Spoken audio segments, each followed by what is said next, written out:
Oh, it's you. Come on in. Welcome to the Scumm Bar.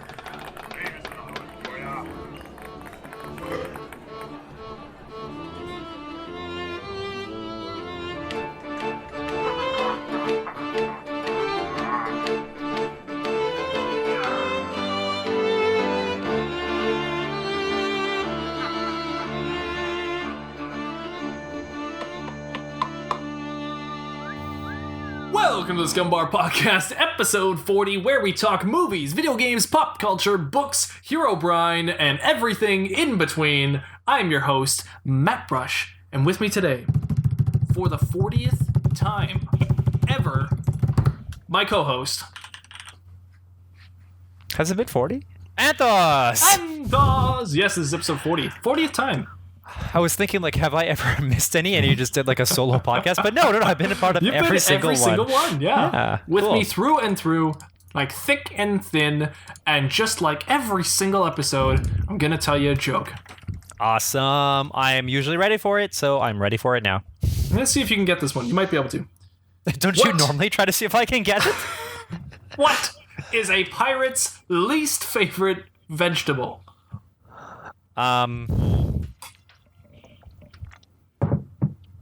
Vegetable carrot, no. Potato, no. And everything in my head has to do with an accent, and that's why It's not that's how the carrot. joke works. No. Garlic. Is that's not even that's more like a It plant. at least makes a bit more sense than that. Man, I don't know if I'm gonna turnip. That's closer. It's not bad. Oh, is it actually? Well, I mean, it's at least that makes sort of sense. Tater tots. Nah, I don't think I'm gonna get it. It is a leek. Ah, ooh. Oh, I like that one. I know, not bad. Cool. A leek. I saw it and went, that is the perfect Juan. The perfect Juan. Perfect one. Perfect Juan. That was good. I like it. Do you have any ye olde news? I think we talked about this before. Do we have any news? Actually, I got a couple. I got a few things. Oh, okay. Shocker. Let's go ahead. Oh, it's you. And Anth0z is now with the report. Oh, what is that? Oh, it's That's the beginning of our podcast. See, why do I know that? I know that. I hear that every single time I edit these. Okay, so it's you. come on in. Welcome to the Scumm Bar.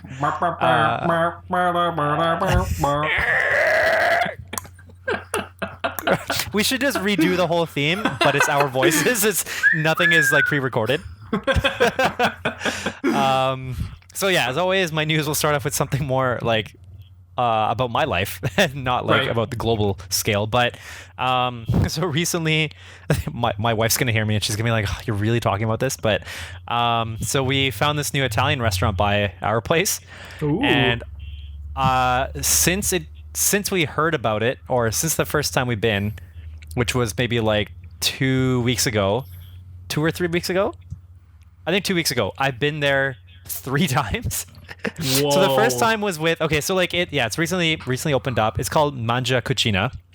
Cucina. Yeah, so it's just like a very small restaurant. It's one of those, like, it looks like it's a heritage house. So you have to walk up the stairs, and it's like the upper floor of this house-looking place, and it's pretty small. Like, they probably don't seat more than 25, 30 people, I think, something like that. Anyway, yeah, so we went there. I went with my wife, and we tried. Of the 3 things we ordered, only one of them was on the menu. The other 2 were the features, and the features were so good. One was an arugula salad with really, really nice, like, fresh, creamy, or like a very fresh feeling, creamy burrata cheese. With balsamic reduction and so the croutons, they're like deep fried Parmesan bread cubes, and like the best kind of croutons I've ever had.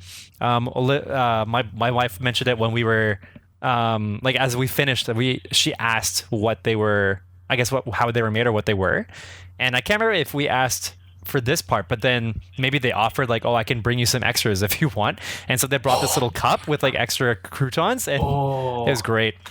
And then the rest of the food we had was great. Mine was I had a red wine linguine, so it's linguine that's like they're like purpley kind of red linguine with a gorgonzola cheese sauce. Oh my gosh. Man, it was holy smokes. Yeah, so we really liked it, and then I went back with my parents for my dad's birthday. He turned 85 last week. Oh, good for him. Yeah. And he doesn't normally, so he's Italian. He doesn't normally like eating out Italian food. He prefers like home cooked. And whenever we go out, like if we go to an Italian restaurant, he might not order pasta. He might get something that's like more like a beef or like a meat kind of dish. Right. But anyway, he tried. He had a feature. It was a veal shank with a risotto. Oh, just so good. And yeah, this when is again now the food cast. We are now going to go over exactly.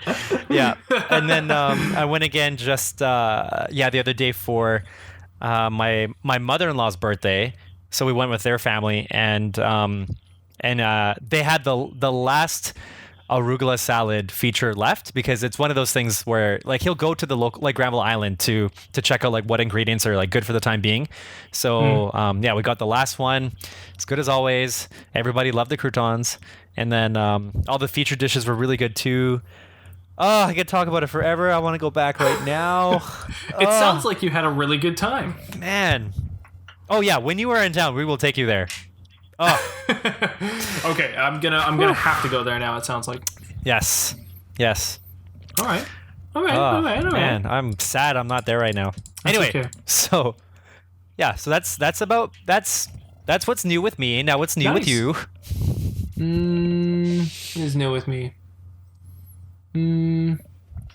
Well, at work, I'm now the IT guy who gets to order all that stuff in, and then when the boxes show up, it's got my name on it. So then people are calling up to the IT department like, yo, why is this box here? It's got your name on it. And I'm like, oh, don't worry, those are mine. So then I come down there and I grab all these massive boxes of things that I've ordered, and I take them over to the IT department. So that's a fun thing. You're the it guy. Cool. Yeah, so, it's a good feeling because people don't know what's in the boxes.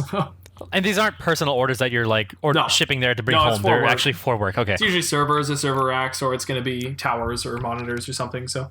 Whoa, that's cool. Wait, how did you evolve into this role? To IT? Yeah. Over time, just becoming an IT person, I guess. Just doing all the stuff around me. Yeah.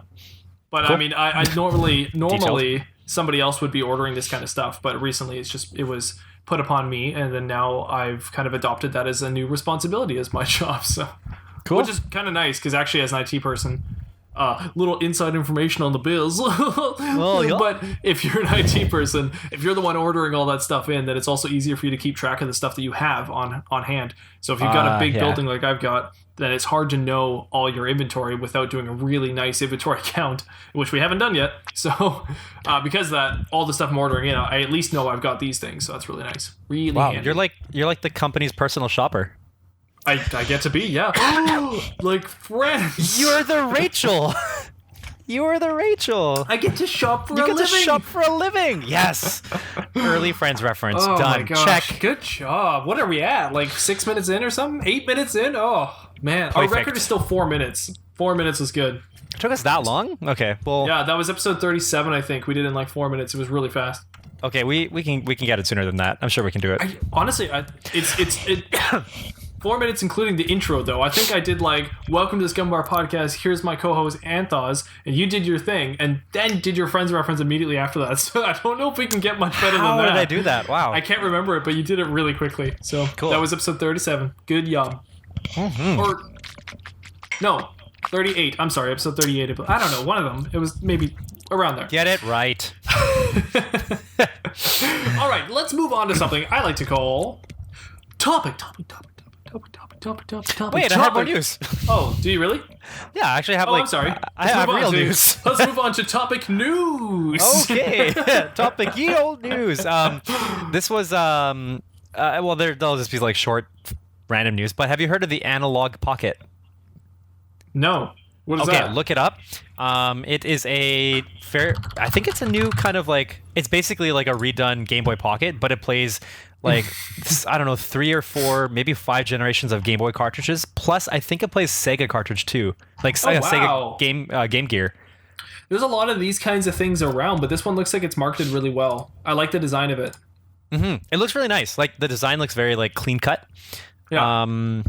What was something else that was really cool? Oh, you can get a dock so that if you're playing it, you can connect it to your TV, so you can actually play like your Game Boy games and like put it on screen.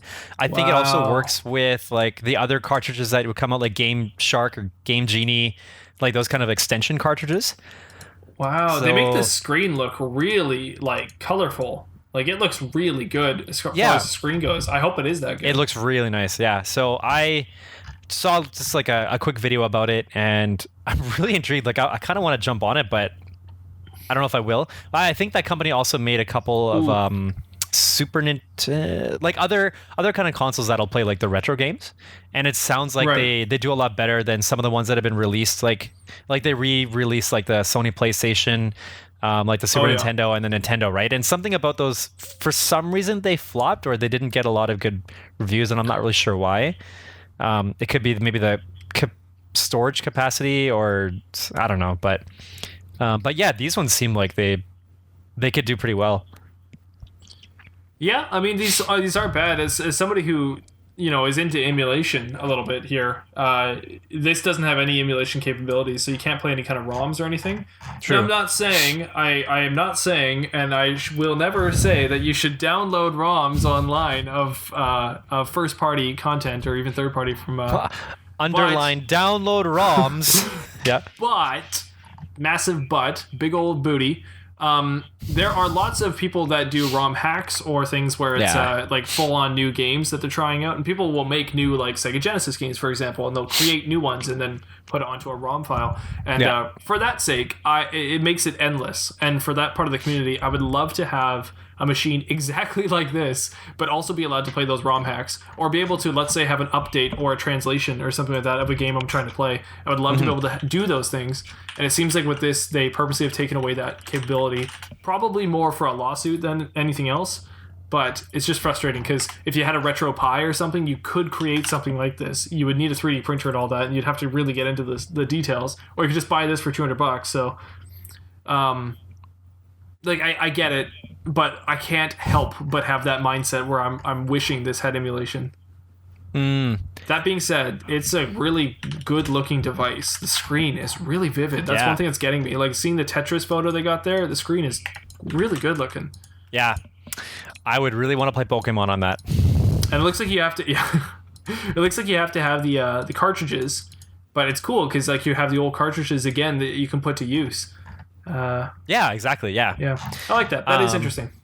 So, okay, that's one news. My other news, it'll be kind of quick. New news is since the iPhone 11 has come out, and considering how they have the layout for the cameras, have you seen it? No, I haven't actually. I didn't even know it's a thing. iPhone 11. Yeah, they've got the triple lens camera on the back. Oh, it looks so weird. Yeah. What? So it looks like a spider. So okay, look up iPhone 11 meme or iPhone 11 camera meme. Dude, this is a whole new world for me. I've never seen this. Oh, people are making it like the Schick razor, or the electric razor where it's got the three prongs like that. So that's one. There's a frying pan on one where it's like hot elements. Now, do you see the Pikachu one? Oh, yeah, Pikachu one. If you scroll down a little bit further, you'll see Arnold Schwarzenegger in a scene from Commando. Oh, yeah. But it makes it like, if you look, like somebody made, I don't know if they actually made the case, but like if you get the like the phone case or phone cover. Yeah. Let me see if I can find you one. Like, it looks perfect. Did you see the coconut one? Or you could, yeah, I did see the coconut one. You can just Google, or just search on Google iPhone 11 Arnold camera or something. Arnold camera. Maybe put camera case. I don't know, and then it'll make more sense. Yeah, iPhone 11 Arnold camera case. Yeah, that's like, awesome. It matches up so well. That's so well done. And then there's the ones where people just kind of go crazy and they put like, you know, those wobbly eyes that you glue onto things like when you're making little toys and whatever. Oh yeah. Yeah, so somebody put a whole bunch of that like on the back of their phone because it just looks like a bunch of eyes. And then I saw this other one where it was like iPhone 11 camera is triggering my trypophobia. You know yes, yeah, right? the stupid annoying trypophobia thing. Yeah. So I've seen that. Where I'm looking at one of them, and it's funny. It's not even talking about trypophobia, and I was actually getting that feeling from it because it's got all the dots all over it. It's like, ugh. Yeah. Just don't like it. So anyway, yeah, there's that. Wow. I can't believe this is a thing. Who passed that? That looks so dumb. What's the point of 3 cameras anyways? Why do you need 3? I don't know what the reasoning behind the technology is, but I know that with dual, triple, and quadruple in general, it's supposed to, like, the extra lenses are supposed to add to better depth effect. So when it's when the camera is processing the image, it's taking the shot, like the primary shot from the first lens, and like the extra depth details from the other lenses, and then it compiles it. So basically, it's part of the whole like computational photography kind of aspect, from what I understand, which is like it's a thing you find in like digital cameras, where it's just it's pretty much putting together information from different shots, so it makes a better overall image. It's supposed to imitate like if you were to edit it after the fact already. So it's supposed to just do that for you. I think that's the point. Interesting. Yeah. So that's that. And that's my Triple news. camera. That's the news. All right, let's move into topic number 1. Number 1. We got Juan talking about topic number 1. Is it Anth0z, me or you? Why don't you? It's gonna be you. Why don't you take on the first topic? It's gonna be me. It's gonna be you. Like some of my previous topics, it's not really much of a topic, but more of just a fun kind of. I've got a short topic today too, so we might have a little bit of a shorter episode. We'll see. Yeah, that's fine. So my topic is called "Could you see a spinoff?" Ooh. Could you see a spinoff? Could you see a spinoff? So, ooh, I like this. That's a good topic. That's a great Anth0z classic topic. I love it. Thanks. That's so good. So I've got a few movies in mind, but if anything comes up to your mind, it will. Well, it will come up to my mind. Great. Yeah, feel free to mention. And like this, I guess it could just be one of those like, this is what I think, and this is why. But it doesn't have to be.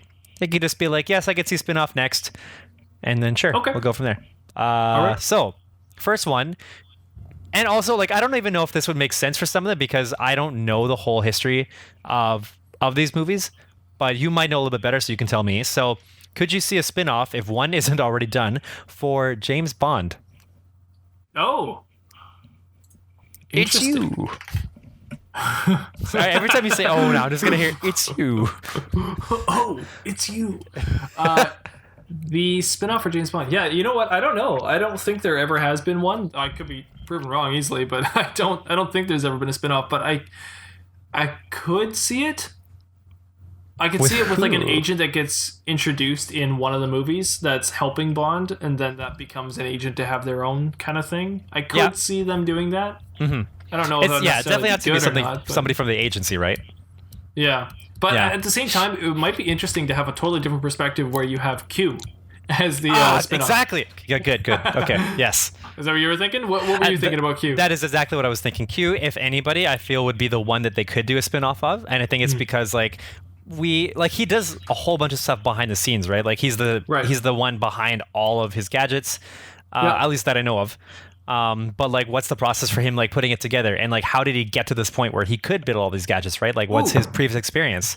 What if James Bond dies, or like the agent is like missing, and then like now Q is thrust into the role and has to use the gadgets that he's created? Yeah. See, exactly. Cool. I like it. It's kind of Johnny English. If anybody watched that, in Johnny English, he was part of the agency. And then everyone on the agency got blown up at a funeral. So they lost all the agents immediately. And then Johnny English was the only one to be able to step up to the plate and become the agent. Yeah. So I just thought about it. Is Get Smart supposed to be like the American Johnny English? Yeah, it's similar. It's like, I guess so. Sure. Okay. Like a parody on spy flicks. Yeah, exactly. But, okay. But yeah. So Johnny English is like specifically a parody on James Bond. So. Yeah, for sure.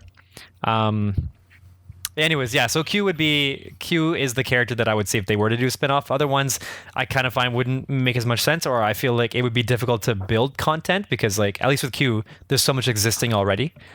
So, what? Did you see the light go on? Suddenly shadows walk past you and lights go on. It's creepy. Yeah, that's Halloween my wife. Was last episode. My wife's a shadow. Apparently. Yeah. What's do you want me to think of one, or do you have another one? I've got more, but if you have one in mind. I haven't been thinking of one, so you go ahead and give me Okay, another sure. one. Okay, next is Pirates of the Caribbean. Oh. In the castle of so I love Pirates of the Caribbean. I've talked about it so many times, but I love this series. I don't actually like the third or any of the ones after that. Right. I only like the first and the second movies, and I would love to see it come back and do well. Every single time they try to bring back a Pirates movie, I'm always like, yes, do well this time, you know? So if they could do a spin-off and do it right, I'd be so happy. Yes. But if they did, times yes. Okay. Because like I'm trying to picture which characters that I would be inclined to watch. And it would not be either of Orlando Bloom or Keira Knightley's characters. But if anybody, it would be Captain Barbossa. Well, this might be a case of... Well, that's an interesting point with Barbossa, but this might be a case of World being the character that you bring across, but not the characters. So, like, the setting is the reoccurring character, but not the characters themselves. Interesting. I'm trying to think of an example of that, but in this, it would be, let's say, like, it's totally new pirates and, like, totally different tales and mythologies and all that. Maybe even a different time period, but it's the same world that we were introduced to in Pirates of the Caribbean. So maybe it's maybe it's 100 years before the movie Pirates of the Caribbean or something, right? Like maybe this is way before Jack Sparrow. This is way before Davy. Maybe we have Davy Jones as a human. It's with John Bluejay. John Bluejay, exactly. Yeah. But yeah, maybe Davy Jones is like a human or something, and he's one of the main characters. Maybe you could do something like that. And he's young, and he's maybe not the main character. He's like on the crew of the main character or something, right? So I think that might be the direction that would be best, because it's then totally rebooting, but at the same time, same universe. So it's actually a spinoff. Yeah. Yeah. Yeah, that's kind of cool. So I think this is like totally just for jokes, and I don't think this would ever. I'm sure it would never happen. Hey, this is a serious podcast. Get your jokes out of here. All right, Get them out of here. Okay, I'm sorry. So with I'm thinking to like basically all of the villains, because they all have some sort of history where they at one time they were human and now they're whatever it is they are. Like other than Captain Barbossa, like he was brought back, right? But then afterwards was Davy Jones, and he's like Bill Nighy as the Squid Face. And then there's Bill Nighy, the science guy. Yes. And then who was after Davy Jones? I don't know. The third one I can't remember. Isn't that just Davy Jones again? Well, Davy Jones rides again. Well, that's wait. No, that the third one is Barbossa and Davy Jones? Shoot, is that that's not the Fountain of Youth one, is it? No. Oh, maybe. I'm not sure. The third one's the one where they have to flip the ship upside down, and then like night becomes day, day becomes night or something, and Jack is like cloned into like a billion Jacks. The song is Up Is Down. So actually my wife and I, our favorite soundtrack is from that movie. Oh, right. And we actually, for our wedding, we used the song "Drink Up Me Hard As Yo Ho" as our entrance song. Right. I that. remember So that one. Why can't I remember now? But it might have been. Okay, at one point there's. Oh no, on Stranger Tides is Salma Hayek's dad. He's kind of like the villain, and that's the Fountain of Youth one. Okay. I can't. Maybe it is just Davy Jones again. I can't remember, but. I think there's also like the Asian company, that's right. trading company or whatever, and that's played by like somebody.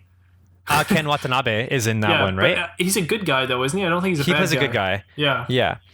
But there is like some strife there, and I'm pretty sure Davy Jones is the ultimate villain in the third one still. Right. Well, anyway. Oh, Calypso is like the world villain in the third one, but yeah. Yeah, she like becomes this giant thing, and so then in the recent one, is it called Dead Men Tell No Tales, the one with Javier Bardem? Yeah, I believe that's what it's called. Oh, I love that animation of him. But anyway, so these are all characters who have kind of like morphed into this like whatever being they are now. So as a fun kind of thing to watch, it'd be cool to see if they were all in the spinoff, like the origin spinoff, they were all on a ship together, captained by the same. Maybe they were captained by Jack's dad, and then they all split off and did their own, like formed their own crew or something like that. Oh, but yeah. That sounds good. I'll be down with that. Cool. All right. Let's do it. Let's do it. Let's make it right now. I'm ready. I'm ready. I haven't thought of a movie yet, so spin-off on Spinoff of Titanic. Is that possible? Can we do it? So. I guess I was thinking like a spin-off would make more sense if it was coming out of like an existing movie franchise, but I guess it doesn't have to be. No, it could be a single movie. They don't want to make a sequel, so they want to make a spin-off. Let's see. What would the spin-off be about? The iceberg? It's hard to differentiate spin-off to sequel. The iceberg would be the spin-off. Yeah. The iceberg decides to go on an adventure. Like, how did the iceberg come to be? It started up as a little ice cube. Okay, here we go. Animated film. It's Pixar. And yeah, it's after the Titanic sinks. The iceberg feels so bad about what it did. Also, it broke off a little bit. So it's like floating away in the ocean. And it feels so bad about what it did. And then it meets some crazy characters, let's say a polar bear and like some other characters, like a narwhal or something. And it meets them and they go on this crazy Finding Nemo-esque adventure together. That's the movie. That's the spin-off. Great. Done. Okay, I just thought of another spin-off. Okay. Or, well, a different kind of tie-in. Titanic is the spin-off to Ice Age. Whoa! So after Mind all blown. the Ice Age movies, one Same iceberg. universe. Yeah, same universe. One iceberg lasted throughout all of history and was that one that hit the Titanic. I just thought of a new game for us, and it's called Make the Same Universe or something like that. Ooh, I like that. Ooh, that should be a topic for like You one have of to the name next two different properties and make them connect somehow. properties, like a Like- solid and a liquid. No, like IPs, like Oh, I see. Okay, yeah. like That's my science Monopoly. brain. The game is an international property, or what does the I stand for? Intellectual. Oh, no. Intellectual. Is that it? Intellectual property. Okay. Isn't it? I hope so. I don't remember now. I can't remember. Or else it's Internet Protocol. No, it's not Internet Protocol. I'm gonna keep getting Internet Protocol. Well, if you type IP Property and then rights. put property. Property rights. It should be intellectual property. Yes, it is intellectual property rights. But intellectual property, I guess, is it. Anyways, Monopoly is one, and then like Lord of the Rings is another. So you would then say these are in the same universe. Oh, sweet. That'd be tough. I got anyways. it. Okay, go ahead. the one ring to rule them all. So after Smeagol or Gollum, whatever, he landed in that fire pit. He actually threw the ring. Like we didn't see it. Like maybe the scene actually happened to like it cut just after, because like the ring. I think it oh no, we saw it melt. Okay, whatever. Maybe somebody else had a ring. And then that ring lasted through time and became one of the players, one of the things that you use to represent a player in Monopoly. Yep. That's it. All right. I did it. I guess so. Can't wait till we play this game. Yeah, okay. Well, that's going to be one of our new games. It's going to be temporary. I'm going to put it in now so I remember. Why don't you name another movie that we can do a thing on? Okay, Terminator. Spinoff. Ooh, Terminator. Which character will we do that on? His back. Terminator's back.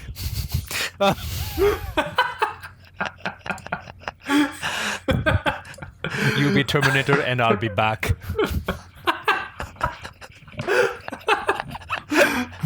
That's good. I like that. That's well done. Cool, thank you. That's my spinoff, I guess. What's your spinoff? Of Terminator? I don't know. What haven't they already done, you know? I guess that's John right. Connor done, they Sarah already Connor did that. done. Like I forgot that they did the Sarah Connor Chronicles. Oops. yeah. Let's take the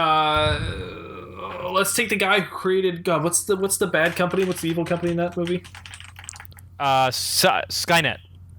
Skynet. Let's take the guy who invented Skynet and make him like a teenager, and make him like. Let's do a what's that movie called? About Facebook. The Social Network. The Social We're gonna do Network? a Social Network-esque film about the guy who makes Skynet. Whoa. And it's going to be Joker-esque anti-hero. It's going to be him delving more into how Skynet starts to go evil. Kind of like a Steve Jobs film as well, you know? It's going to just be... he's going to get more and more tyrannical as he makes Skynet. And that's the movie. Wow. That And sounds it's going to end with him being like, I've got a new project I'm working on. His buddy's going to be like, haven't you done enough already? And he's like, no, this is big. And then the camera's going to pan over to the screen. It's going to say, Terminator. And it's going to cut. Cool. Mm-hmm. that overloaded me quite a bit, but cool. There's so much information there. Okay. When you were talking about Skynet, I was thinking like a cool crossover could be like the creator of Skynet meets the creator of Umbrella Corp from Resident Evil. Ooh, nice. Nice. I like that. And also meets the creator of whatever it is from iRobot. So it's just a whole bunch of like giant tech corporations taking over the world, and they meet each other. Yeah, maybe they met as kids. They went to they all went to this private school, and they all just had traumatizing childhoods, and that's why they do what they do now. Yeah, I could see that. Cool. I currently don't know what to take out to put in our new game. So at the moment, we just have 7 games available instead of 6. Okay. So there you go. And with that note, do you want to move into our intermission time? Sure. Why not? Right. Let's take it and move ourselves into intermission. Somehow your little games always end up becoming full-on games, so thank you. No problem. I enjoy having them. You're using your noggin. I have 2 more, but I'm going to ask you after the podcast. Oh, I'm sorry. Why don't you do one more, because I have to add this in here anyways. Okay. Or you can do 1 or 2 more if you want to. That's totally okay. fine. Let's do... Okay, quickly, Toy Story. Ooh. Spinoff of Toy Story. Oh, you know what? I've already mentioned this one. Sid. I want to see a spinoff on Sid. I want to see a movie from his point of view and see what made him so evil and wanted them to get those toys. That's the movie I want to see. What would you do with Toy Story? I would want to see... Actually, I'm not really sure. This was difficult for me because I feel like everybody's like, we don't need to see an origin per se, but maybe like if we did a continuation like spin-off, like if we just saw Rex, T-Rex, whatever his name is, like if he kind of just like just goes off on his own, and like I feel like he'd just get into a lot of trouble and just I don't know. I'd want to hear his voice. Who voices him again? He's a known actor. What's his name? I don't remember the actor's name, but I know what you mean. He is a known actor. And isn't it the dude from the Bride one? What's the Bride one? Bridesmaids? No. Wallace Shawn. Something Bride. The Bride's the something of the Bride. The Bride of Chucky. No. What's the Bride one? The Night of the Bride. No. Will you be my bride? Wallace Shawn? Wallace Shawn, yeah. Wall is Shawn? Wallace Shawn. Wallace Shawn? Yeah, it's definitely this guy, but I just don't remember the name of this. The Princess Bride. That's the one. Oh, I see. That horror bride something movie. Of the bride. Yeah. Okay, last one. Yep. Harry Potter. Oh, well, we've already mentioned this on the podcast. I want to see a Draco Malfoy point of view from the books Half-Blood Prince to Deathly Hallows. I want to see one book done from Draco Malfoy and the something and the Death Eaters or something. Okay, so I want to go into a little bit more detail about this because I know how much you like Harry Potter and like the movies. So what if the spin-off took place after the 7th movie? Oh. If you did that, then I think I would rather not know more about Harry and the gang and actually just know more about Hogwarts. So I'd probably just have a totally new character go to Hogwarts. Let's say it was a TV show, and this is a new character going to Hogwarts, and the shenanigans they get up to as they go from their years 1 to year 7.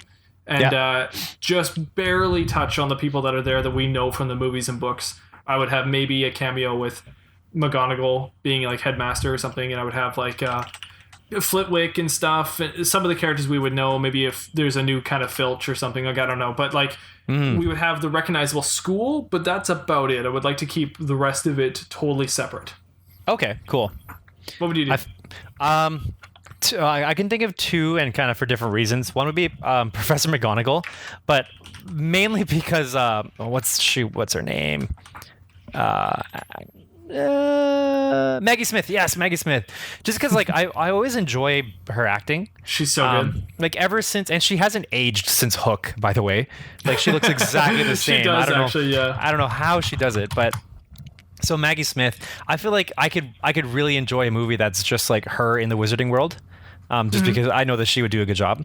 Otherwise, like more or less story-wise or just kind of like for kicks, but Luna Lovegood, she's the one who sees like all these weird creatures because she's kind of like experienced death like at an early age or something like that. I remember in was it the Deathly Hallows that like Harry can see those weird kind of zombie-looking like flying horses, but nobody else can see them. That's the Order of the Phoenix. They're called Nargals. Is that a Nargal? Narwhals, yes. It's the demon Narwhals. Nargal? Yeah, Nargal is the horse. Nargals. Okay, so yeah, like he could see them and Luna could see them, but nobody else could see them. Right. And I think it was because Harry experienced death. Yes, like he's if seen you've death, witnessed right? death, then you can see it. Not experienced death, but like have witnessed it. Yeah. Yeah, so if you've witnessed, I think it's you have to see death. Yeah. Yeah. So, and I feel like Luna, like do I have that right? We've seen that she has such a weird kind of like knowledge or vast knowledge for all these like all sorts of creatures.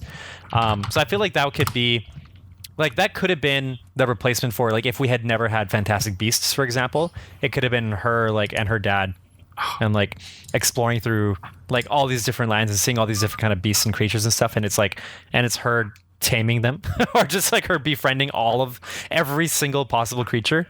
It could be kind of fun. It could be really like super cheesy, but yeah, it would be between those two characters. So Professor McGonagall and Luna Lovegood. Interesting. Yeah, Luna's not bad. And actually, on that note, I totally screwed up the name. It was a Thestral is the horse. Oh, okay. A Nargal is one of the invisible things that Luna thinks is a thing, and her dad thinks is a thing, but nobody else believes them, and nobody can really see them. So that would be kind of part of the show. And does she complain that it like steals something of hers? Yeah, I think something. She gets like spray and stuff, and she's like, "Oh, if this gets rid of Nargals really easily," and everybody's like, "What's a Nargal?" Like. Oh, I see. Yeah, but they don't know anything. They don't know. Hey, their dad's the one who has the horn of like a exploding horn thing, Snorkak or something. Snorkak?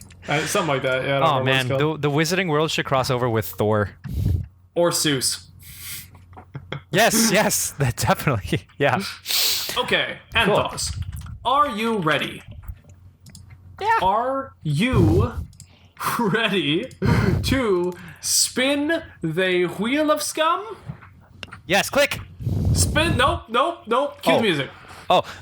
On the wheel of scum, we have seven different options that we can choose from. One of them being Pirate Adventure. Second one being I Can't Believe It's Not Better. Third one being Crossover Crossbover. Fourth one Tits for Tat from Anth and Matt. Fifth one Who Wants to Be Scum Millionaire. Sixth one Swashbuckler. And seventh one Across the Universe. Ooh, nice name. Anth0z, spin the wheel. Click. Oh, it's spinning. It's so exciting. It's spinning. The wheel is spinning. Wait, did you actually add the seventh one into the wheel? Yep. I can't tell because it's too fast. Okay, cool. It's because the wheel is spinning. Let's see what we get. And remember, we cannot do Pirate Adventure because we did Pirate Adventure last time. Oh, that's why. We actually got the new one. Did we? Wait, on my screen it's lagging. Oh, wow. Yeah, we did. You changed the name. It's Connect the Universe? Well, I first wrote Connect the Universe, but yeah, it's actually called Across the Universe. Yeah, I like Across Universe. Me too. Okay, cool. So in this game, which we just made up today on this very podcast, one of us has to name two things, and the other one then has to connect those two things, and then, as an added bonus, then that person names two things, and the other person has to connect those two things. So we do two. Oh boy. Okay. Oh boy. Why don't you go first and give me two things to connect? Okay, so it's got to be two internet protocols, right? Yeah, it can be two internet protocols of any sort. You know, 192, 156, anything you want. 256. Ooh, okay. Yeah. 604. Okay, let's say Star Wars and Westworld. Well, as you know, Westworld takes place a long time ago, but not as long ago as Star Wars. They say, legend has it, that the Star Wars storyline takes place a long, long time ago in a galaxy far, far away. So as boring as it may seem, even though Star Wars is incredibly accurate and did happen, it didn't change Westworld at all. Westworld was still created exactly how it was created in the show. Because Star Wars, there was no Earth. They never found Earth, even though they speak some kind of weird Earth language. They never found Earth. So therefore, Westworld was still created the way Westworld was. It's boring, but it's true. The universes are connected. All right. But Good as an added job. bonus, I'll tell you this. Okay. One of the droids from Star Wars crash landed into a big hole on Earth one time. This happened, I swear. And since it was crash landed in a hole, it didn't get discovered until like way later on when the dude who made Westworld wanted to make it. I can't remember his name. Anthony Hopkins. Anthony Hopkins. So then he, when he was walking one day with a cane, and actually he was young, but he had a cane anyways, he found the hole and the droid. And by using the technology he learned from that droid, he was able to then create what became the structural bones to Westworld. That's exactly what I was thinking. Yeah, nice. I don't know. I just didn't Robert like my Ford. first answer, so I had to amend it. Oh, your first answer was great. It was very factual. Okay. You are gonna... Dr. Robert Ford. That's who thank you. Anthony Hopkins Miss- played. Yeah. Mr. Ford. That's Miss Chenandlerbong. Okay. Here's what you're gonna have to do. Okay. Jurassic Park is in the same universe as Friends. Oh, I thought you were going to say South Park. Jurassic Park and South Park. Well, I mean... Okay, Jurassic Park and Friends. They're in the same universe. Now, how could this be true? Okay. Oh, there's one obvious connection right away, actually. Is there? What am I...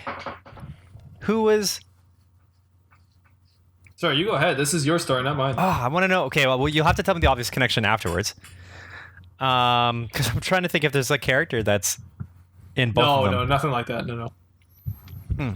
I think it was just more that my mind was already going somewhere.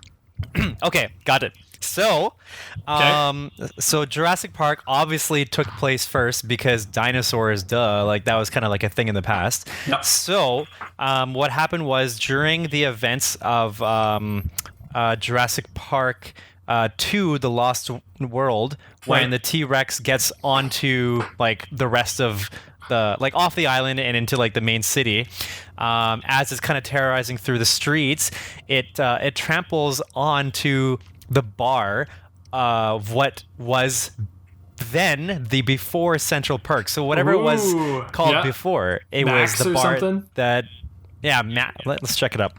What was Central Perk? Sorry, not Central Park. Called when it was a bar. It was. I don't know what it was called. I can't. Okay, we'll look it up later. Anyway, so the bar was trampled by the T-Rex, and then when they rebuilt it, so even though Chandler and Monica were talking about how it was going to be like stripped and sold and turned into a coffee shop, it actually was trampled in the middle of that. So that's why they for sure had to rebuild it. And they turned it into Central Perk because after the events of Jurassic Park, they wanted everybody not to be sad, but to be nice and happy and perky. So they made Central Perk. There you go. There you go. May I add an addendum? That's it. Yes, I would like you to may, add please. a small addendum. It's not a change. I'm just adding on to this a little tiny bit. Yeah. During when the park opened, the first Jurassic Park, may I say that across the lands, there was a park opening up where dinosaurs were going to be recreated, and word spread across the globe. And a young science boy, Ross, heard the news that some dinosaurs were coming back, decided that day he was going to be a... What's it called? Paleontologist? Paleontologist. A dinosaurologist. Dinosaurologist. Forgetting the fact that they actually reference Jurassic Park in Friends when he says Jurassic Parka. He's like, Yeah. But anyways, that's my small addendum to your friends. Awesome. Wow, great addendum. Yeah, well, also I a great approve. storyline. I like what you did with that. That was smart. Also, bringing in Jurassic Park 2. Come on. Awesome. Yep. Good job. Yep. I went a little bit deeper. Yep. I would like Also, to see Jeff Goldblum's character meet Ross. I think that'd be hilarious. Oh, shoot. I knew it. I'm like, one of these characters is in it. It's not Helen Hunt, but Jeff Goldblum was in Friends. Oh, was he? Yeah. He's in the episode where Joey is auditioning and he's auditioning for I love a what you part do with that, your feet. I love that feet thing you do. Yeah, and then then they hug and then Joey pees and that's the one. Yeah. Oh. It's okay. It's okay. You can relax. Yeah. So after the life of a whatever he is, a paleontologist, probably in Jurassic Park.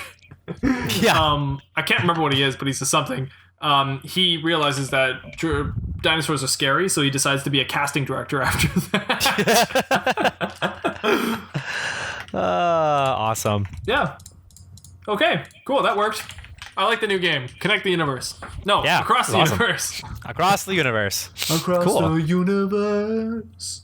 Okay, moving on to topic number 2. Two. Out of left field. Here we go. Mattbrush's topic now. Anth0z, I'd like to talk to you about something I like to call feed. That's it. Feed the beast. Feed the beast. Ooh. Have you ever heard about Feed the Beast? It sounds oddly familiar, but If you type in Feed the Beast on your computer, you'll most likely come up with a television show, probably from HBO or something, about some restaurant chefs or something. And that's absolutely not what I'm talking about today. Good, because that's not what I was thinking of either. So I only really want to talk about it because, hey, I have a platform where every week I get to talk about whatever I want to, so I'm just going to talk about this. Hey, it's and David Feed Schwimmer. the Beast. Yeah, David Schwimmer, yeah. There you go. Cool. That's All our right. Friends reference. We've got so many. I know. So Feed the Beast is it was a group of guys that were making mod packs for Minecraft. So these guys were making mod packs and just kind of packing their favorite mods together, which is, for anybody who doesn't know, Minecraft is a game. Awesome, fun, cool game. You probably heard of it. A mod is a modification to a game, so it's something that is just somebody added more of something and then added it into the game. Sometimes it tweaks the game, sometimes it adds more items to the game, or it adds a different gameplay mode or style to the game. Okay. Then these guys, beyond that, are guys that took their favorite mods and would pack them together to make a mod pack. That's what that is in brass tacks. So Feed the Beast creators created their favorite mod packs. They've been doing this for a while, and then eventually created their own launcher. So this is a way to go into Minecraft. So you don't even need to necessarily go into Minecraft anymore. Now you just go into Feed the Beast and then find your favorite mod packs and go through them. So I've been doing this for the last 5 years or so, playing the different, well, maybe longer than that now actually, since I was doing my Castaway Mattbrush stuff. So the mod packs, they've been evolving and slowly getting better and better over time, but there's just so much diversity with the different styles of mod packs, and it's so confusing probably to people that don't know Minecraft all that well, but I feel like people need to know that there's so much creativity going on here, much like Super Mario Bros. And how there were speed runs going on all the time, or people doing level editing. This is another kind of avenue of the same kind of thing. People making different mods for Minecraft and then people packing them together to make some really cool Minecraft packs. So if I quickly go to the Feed the Beast site, which I didn't do yet, they've got some of their more popular mod packs up that we can see. So one thing that's really popular in Minecraft is something called Skyblock, which is a really interesting way to play. And what this is it takes Minecraft and it removes all blocks from the game. So it makes it so it's just a clear empty void, so it looks like you're just kind of floating in the sky. And then they put one dirt block where your character is on. That's not true. One dirt block which a tree has grown on top of, and you're on top of the tree, and that's how you start the game. So Cool. it's really interesting because then you now have to challenge your brain. Okay, how do I survive? How do I keep playing? You know, and it'll tweak the game so there's new things you can do. So maybe now when you break wood, you get a silkworm, and then you put that silkworm onto the leaves of the tree, and then that can give you string. And then using that, now you can start to maybe make some blocks and stuff, and then get those blocks going so you can build out a platform, but then now you end up going off to build everything you have. So that's one way of playing. It's got really popular. You can search up Skyblock. Anywhere else, people really like that. Another one that is a spin-off that's kind of come out now is called Stone Block. And in this one, every single block is turned to stone. So every single block in the whole world is now stone, and there's a 9x9 of empty blocks, and you're in the middle of that. So you start in the middle of just stone, and then you have to just start building your way up. So in that one, you can break stone, and when you break stone, you get little tiny pebbles, and with those pebbles, you can do more things, and it just builds and builds and builds and builds until you start your world that way. So you can kind of see where this goes. People can start to make their own sort of escape the room sort of scenarios, or different kinds of situations to put people into. For me, I'm such a fan of the movie The Martian. It's kind of similar to that. There's now these survival scenarios where you've crash landed on an alien planet and you have to survive that way. So it's like the Minecraft experience, but throwing you into a survival aspect. So it's got really, really cool because Minecraft is so customizable. There's a lot more you can do with it. Sorry, I'm actually just like I'm looking this up and I'm watching a video now. Oh, I don't blame. Yeah, there's so much to it. I'm barely scratching the surface with this right now, but it's just so exciting, and I feel like people need to know about it. So I just want to talk about it. Wait, okay, so in Stone Block, Yeah. you start in like a stone like cube basically. Yeah, a 9x9 stone cube. Or actually, I think it's a bit bigger than 9. It might be like 12x12, but it's just a big stone air cube inside of a stone arena. And then I think I given like a book that is like your guidebook, your quest book, and then you have to just start breaking stone with your hand. I think there's one torch in the room just to give it light. Yeah, there's one torch. Yeah, in Minecraft, if there's no light, then enemies start spawning. So then you also have to be careful on which blocks you're breaking so that you don't have enemies spawning on you and getting in the room. So, wait, you start off with a Game Boy, or is that? Oh, that's probably the quest giver. Oh, I see. Some of the quest givers in the game are like different items, and the modders kind of make their own versions of the items. So it might be a Game Boy that just looks at the quests. Oh, I see. Oh, okay. Then yeah, that's right. Because he just looked at some sort of inventory or something. Oh. And for people that don't know about the Minecraft mod packs and they just play regular Minecraft, I really hope that they do take some time to look into it because there's some exciting stuff. For me, I'm a tech guy and I really like computers. So when you go into Feed the Beast Ultimate, the mod pack there, what it does is it'll add more of like the tech-based mods. And it makes it so you can get to the point where your redstone in Minecraft is not just to make contraptions work, but you're actually working with like computers and trying to do programming and functionalities to maybe, for example, here's something you could do. You could have a wireless receiver in your inventory. So you could grab your inventory from your base wherever you are in the game. But to do that, you have to build all that stuff. So you now have to make a transmitter that's transmitting the items. And to be able to do that, you need a generator to keep that going. And you have to have electricity and power and wiring and cabling and all of that set up yourself. Wow. So it adds like a whole new element to the game. So intricate. And it's very intricate and advanced, and it makes your brain think like crazy because you have to build all this stuff yourself. And it's like backwards problem solving. Exactly. Yeah. It really is. So there's stuff like that available in Feed the Beast, and I think for a lot of people that are of that mind that want to try that stuff, they should know that this avenue is there, and it's really cool. So you can build like full-on servers. For someone like me, I think it's really interesting. And you can build servers and server racks and all stuff and put them all into the game and actually have it working for you. So I think that's pretty fun. That does sound really fun. I like so I still don't know Minecraft that well other than, all the explanations that you've given me about the game. And like, I've seen maybe like a couple clips here and there. But like normally when you play Minecraft, you just start in like a world, like it's not necessarily a blank canvas. Right, like there's an environment that's already prepared for you, right? Yeah. And there's then, something like 20 biomes, and they're randomly generated, and the whole world itself is randomly generated. So when you start your game, your computer literally creates the world for you where you start in the game, and you watch it get created, and then you start playing. And then it's pretty much just up to you to decide from that point on, like what you want to build, I guess, right? Yeah, like, exactly. You can go like any route. There's no goals to Minecraft. It's all up to you entirely. So that's why a lot of people will stop right from playing the game at the beginning because they don't know what to do. They want to be given path and direction. They want some direction. Yeah, exactly. Yeah, which I totally get. And so if that's your thing, most likely Minecraft won't seem that fun to you unless you maybe have a friend who starts giving you tasks and goals. Then you might find it fun. But one thing with modded Minecraft is there's questing packs. So questing packs then adds that element into it. So now it's a checklist. It's, okay, you got to do this, you got to do this, you got to do this, you got to do this.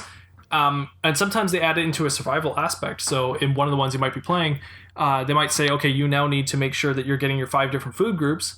And it's part of the quest. But it's also like, if you don't, you're going to die. So like your character will die off. So you have to now make sure you're getting dairy and veggies and fruits and all that kind of stuff and your protein and eating all that stuff as you're playing the game. So you can take some really intense levels. That's something that could be introduced so well into like the educational system. I know, man. That's why that sounds perfect. It's actually why I say Minecraft is a tool, not a game, because you could use this in an educational sense really easily for kids. For example, people apiarists, so bees, bee guys that take care of bees and all that. Maybe there's a guy out there who's an apiarist who really likes taking care of bees and he likes building his own whatever those beehive things are called. And, he's really into that, right? He's also into programming or Minecraft. And then he thinks, hey, you know what? I love the Minecraft experience, but I want bees in it. Well, then, they make a mod pack. And suddenly there's a mod pack that's really intricate into the details about how you make bees. And it's all accurate. And then you throw that into Minecraft, and suddenly you've got yourself like, you know, in regular Minecraft, you might walk out and there might be bees or something. You go, okay, cool, whatever. In this version now, when you walk out and you see bees, you have to take care of the bees exactly like you would in real life. So then it gets really intricate on that. And if you teach that to kids, now they understand what an apiarist is and how they take care of bees. So it's so educational. Whoa. You know, it'd be really... I feel like this could do like a cool tie-in with like Magic School Bus or something like that. Yeah, totally. Yeah, like, I could see that. Yeah, because Magic School Bus, obviously they don't go over every single detail if you watch an episode or read a book, right? But they do brush over, or they do talk about whatever, I guess, are like the main parts of whatever the concept is that you're learning about. Right. But I feel like it's one thing to read and watch, but it's another thing to interact, because like you're using your brain a little bit more because you're trying to problem solve. So I feel like that's probably what is the most that I can see could be like the most beneficial part of it, is that with these new intricate developments and things that you have to problem solve, you're actually doing the thinking for yourself as opposed to somebody else thinking for you. Yes. Oh, yeah, man, like that's people really don't. fun. I think a lot of people don't realize how punishing Minecraft can be. But at the core game of just Minecraft is already quite punishing because it doesn't tell you how to do things. So if you don't know that heating up sand can make glass in real life, you might not know that in Minecraft heating up sand makes glass, right? So you might have heard that from a friend, and you might have gone, "Oh, okay, that's how I do it." But if you were just playing the game, that's something you just have to use your mind to figure out. But that's exactly how the mod packs are. So they might throw you into an environment where now you're doing like advanced circuitry. It's not necessarily like advanced circuitry, but it is wiring and cabling. And if you've maybe got a wire going to 2 power units, maybe it's the wrong power source. You might blow up a unit by accident because you don't really understand the power source. Or maybe you never got rubber, so you didn't insulate the cable at all. So the cable's non-insulated, and then it's going to blow up the power unit, or you have risk of that. Or maybe you didn't build it indoors, you built it outdoors, then lightning strikes or rain hits it, and that affects your power units. And then you become the Flash. You become the Flash. And it's a crossover game. Yeah, so I mean, you're right, it puts you into that problem solving. Oh, that's really cool. And to whet anybody's whistles out there are a couple of different themes. There's Galacticraft is really popular. So in Galacticraft, you are supposed to be gaining your own materials and resources to eventually build your own ship to then explore into the galaxy. But what's really cool about that is any other game that's about exploring space, you would most likely just, get in a ship and go off into space. That's the beginning of the game. In Minecraft, no, there's like hours. Like we're talking a lot of hours of gaining resources to build the ship, because you have to build every part of that ship before you can get on it. And then you have to think about, what do I need to take with me when I get in the ship? What do I need to take with me on this journey so that I can stay alive and survive? And also, what am I going to need to take to then survive on where I'm going? And how do I go there and then eventually adapt to that environment and all that? So it takes all that into account too. So if people like the game No Man's Sky and was interested in that kind of exploring capabilities, that was already available in Minecraft with Galacticraft. So it's not like a new... Well, I mean, they did a good job and all that. It's just that these ideas are available for these kind of like-minded people. Mm-hmm. Oh, man. See, this was never like the kind of game that I would think about playing per se. I think it's probably because like I'm the kind of person who needs direction. Like I like okay, so I don't know if I did mention this in our podcast, but I'm sure that I told you that when I was younger, like all the games that I played, I would always get some sort of player's guide. And and it wasn't because like I felt like I needed the help, but it was because like I felt that having the player's guide and something telling me what to do made the whole experience complete, if that makes sense. I totally get that. It's the 100%ing kind of feeling that you're trying to get. And exactly. A lot of people have that. That's why trophies were so popular on PlayStation 4 or achievements on Xbox 360, because people were trying to 100% these games, and it gave them more of a reason to be playing them and the satisfaction of beating them. Yeah, exactly. So it's a different kind of satisfaction because, with the trophies, but like having the player's guide, like when I was a kid, I didn't really think of it as like it's not cheating, obviously, because like they make it for a reason. They're official. But I mean, you obviously don't play the game in the same way somebody else would if they didn't have a guide, where they're experiencing everything for themselves and making those mistakes and learning from them. And that's how they actually get through the game. But for me, it was more just about like, oh, this is what you're supposed to do, so this is how I'm going to do it. You know what I mean? Like, not like you're supposed to have a player's guide, but the player's guide is officially telling you this is what you're supposed to do. So therefore, that's how I'm going to do it. Like, there should be no other way that I do this. Right. So I think that's why like a game like Minecraft, where it's so open ended, wasn't something that necessarily appealed to me. But knowing that, I don't know, like that extra layer of, I think it's just like, for me as a gamer, I also I see gamers can also be synonymous with being called problem solvers, if that makes sense. Like, totally. Same as like somebody using a Rubik's Cube.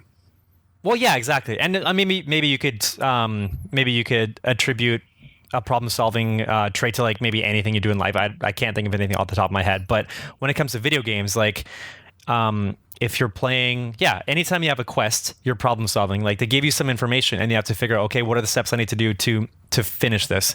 Or in League of Legends, for example, like, you're not given information other than like, oh, you have an enemy and you have to kill him, and you have to figure out like what is the best way to do it, because they're trying to do the same thing to you. They've got different characters, different skills, they have different items that are empowering them. So what are you going to do to counteract that? And it's like it's live problem solving, right? It's not just about using your skills, it's about using your knowledge and your understanding of the mechanics of the games. So I think if you're the kind of gamer or person who is really into, like, I guess utilizing knowledge more so in the game, and like overall just like, I don't know, it's very educational. Like, if you like that kind of stuff, then I can see why you would like that kind of game, and that intrigues me about wanting to play Minecraft a little bit more. Oh, definitely. And when you get into modded styles of playing Minecraft, there's nothing wrong with regular Minecraft. Definitely not. In fact, some parts of regular Minecraft are better. But when you get into modded Minecraft, it feels like an entirely different game, to the point where it's not Minecraft anymore. But that's Minecraft being the tool. It's the engine of the game, but all the content is all entirely up to the mod. So you're right. Having a questing pack gives those people that power of goals and completion, and I think that's what really got me as well. So giving me a direct goal, like saying this asteroid's going to hit this Earth, it's going to blow up in 30 days. Let's put you on this Earth and say, what are you going to do about it, you know? And then that gives you something. Then you go, okay, so now I'm playing the game for a reason. Mm-hmm. And again, there's nothing wrong with Minecraft. Sometimes it's better because it doesn't have a reason. So you can just kind of have more creativity, more inspiration, all that. But I love the questing packs. They get really, really fun. And for people like you, maybe that want more of a checklist, there are some mod packs out there where it's specifically about hitting those markers and checklists. And the mod pack even actually has an end when you finish the last checklist and you complete the whole game. And then it gives you a nice camera where you can video all around your whole world and see everything that you have built and created and all that. But it does a final thing for the game when it finishes. So cool. Side note, so I'm still watching one of these videos of I did Ultimate Reloaded mod pack episode 1, old school meets new school. So I like Ultimate's a good pack. I've just been playing it just while talking, but so it's just funny that like everything in this whole environment, everything is pixels, everything is in cube like hitboxes basically, other than like where you walking around to anywhere. And then so he's doing a bunch of stuff like nearby the beach, and the water looks so nice. Keep in mind though, okay, so what you're watching though is a guy playing the mod pack, but he's also got something on there called shaders. So shaders in Minecraft changes the graphics to Minecraft, and what it does is it adds a new lighting system, and it adds small textures to add like details, like what you're seeing. The water is actual water details, like a 3D thing. You'll see that the trees are moving and swaying, leaves are falling from the trees, the sky looks like beautiful, and there's so much attention to detail and shadows. People like love switching back and forth between the shaders and non-shaders. When I'm playing Minecraft, I'm almost never playing with shaders because you normally have to have a powerhouse computer, and also it's not the Minecraft I'm used to, and that's just my bias from playing Minecraft for so long. Right. That I'm just used to the classic look of Minecraft. I don't like changing that look. But people love shaders and they love putting them on. Okay, I'm gonna look into how Minecraft water. Oh, I see. Okay, there's the water from regular Minecraft. I get it.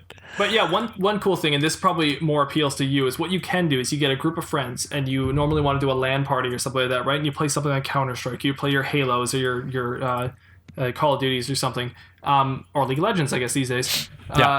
Well, with Minecraft, it's not as heard of you do a LAN party with your friends because, again, like you said, there's no goal. What you can do, though, is you play Skyblock, and you say, hey, let's all work together and problem solve together. Now you've got something. Because you're not all just off building and doing what you're doing. You're all together working on one project. And that's what it's like, oh, this is fun. Now, who's good at thinking about power? Who's good at thinking about food? Who's good at thinking about buildings? You know, and then you're now really putting all your skills to the test. Mm-hmm. So it becomes more like an escape the room than it does just, here's a paintbrush and let's go have fun. Yeah, right. Everybody's got to hone like their specific skills or contribute in their specific way. Yeah. Yeah. Cool. So just a small world of the things that I like, and that's one of them. I think it's really cool. And if anybody's listening to this that has just played Minecraft and not played mod packs, you got to check them out. There's some really, really cool ones on there. Feed the Beast came out with a beginner's one that's really, really good to get into mod packs from the start. Don't worry about feeling overwhelmed. They are overwhelming. So take your time with them and enjoy the confusion. You're supposed to be confused. And if you play Feed the Beast for the first time or Feed the Beast Ultimate or whatever it is, tell me what you think of the water. That's all I want to know because that water looks amazing. It looks so silky. Well, you can do that to regular Minecraft. The shaders are available for regular Minecraft as well. In fact, if you want to see a good example, that PewDiePie just did a Minecraft video. Well, I say just did. It's probably a month ago. But he did a Minecraft video where somebody suggested he put shaders on it. So he put shaders on his game. And you can see the reaction I think most people have. In the first 10 minutes, he really likes it. And he's like, wow, look at this, wow, wow, wow. And then after about 10 minutes, he's like, I'm kind of sick of this. And he turns it off. And, okay. And I think that's the general reaction from most people. At first, it looks beautiful and amazing. And after a while, you're like, it just doesn't work as well as the regular style. Yeah. Well, especially if you've been used to the regular style the whole time that you've been playing Minecraft, right? Yeah. Definitely. So I just wanted to mention, just we were on the topic of League of Legends, because I forgot to mention in the news, but we're currently going through Worlds right now, like League of Legends, Worlds? Like World Finals, like global. Gotcha. So recently, recently Team Liquid was the last North American team, and they were kicked out of Worlds just before quarterfinals. So not too bad for North America. We don't usually make it that far. I think Cloud9 is the team that usually makes it like at most to quarterfinals, and then like that's it. But North America usually just like in general they never compare to the European or the Korean the Asian teams.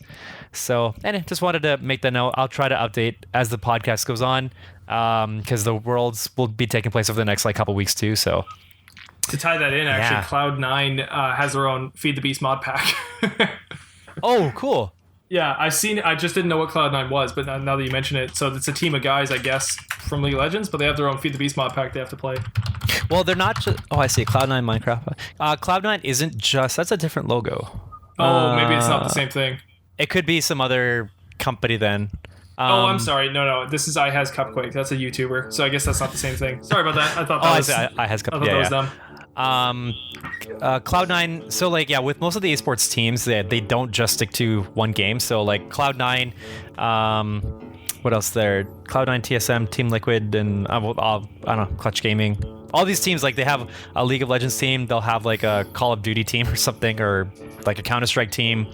I'm sure they have like tons of other stuff, but I wouldn't be surprised if there was some sort of like Minecraft addition to the team. I don't know. They probably do. I've seen a few League of Legends things that then melded into Minecraft. So yeah, like who can mine the best craft? But anyway, yeah. So that's my news. Cool. All right, Anth0z. Well, that's my topic. So moving on, I guess. Well, thanks for your topic. Oh no problem. Where can the audience find you?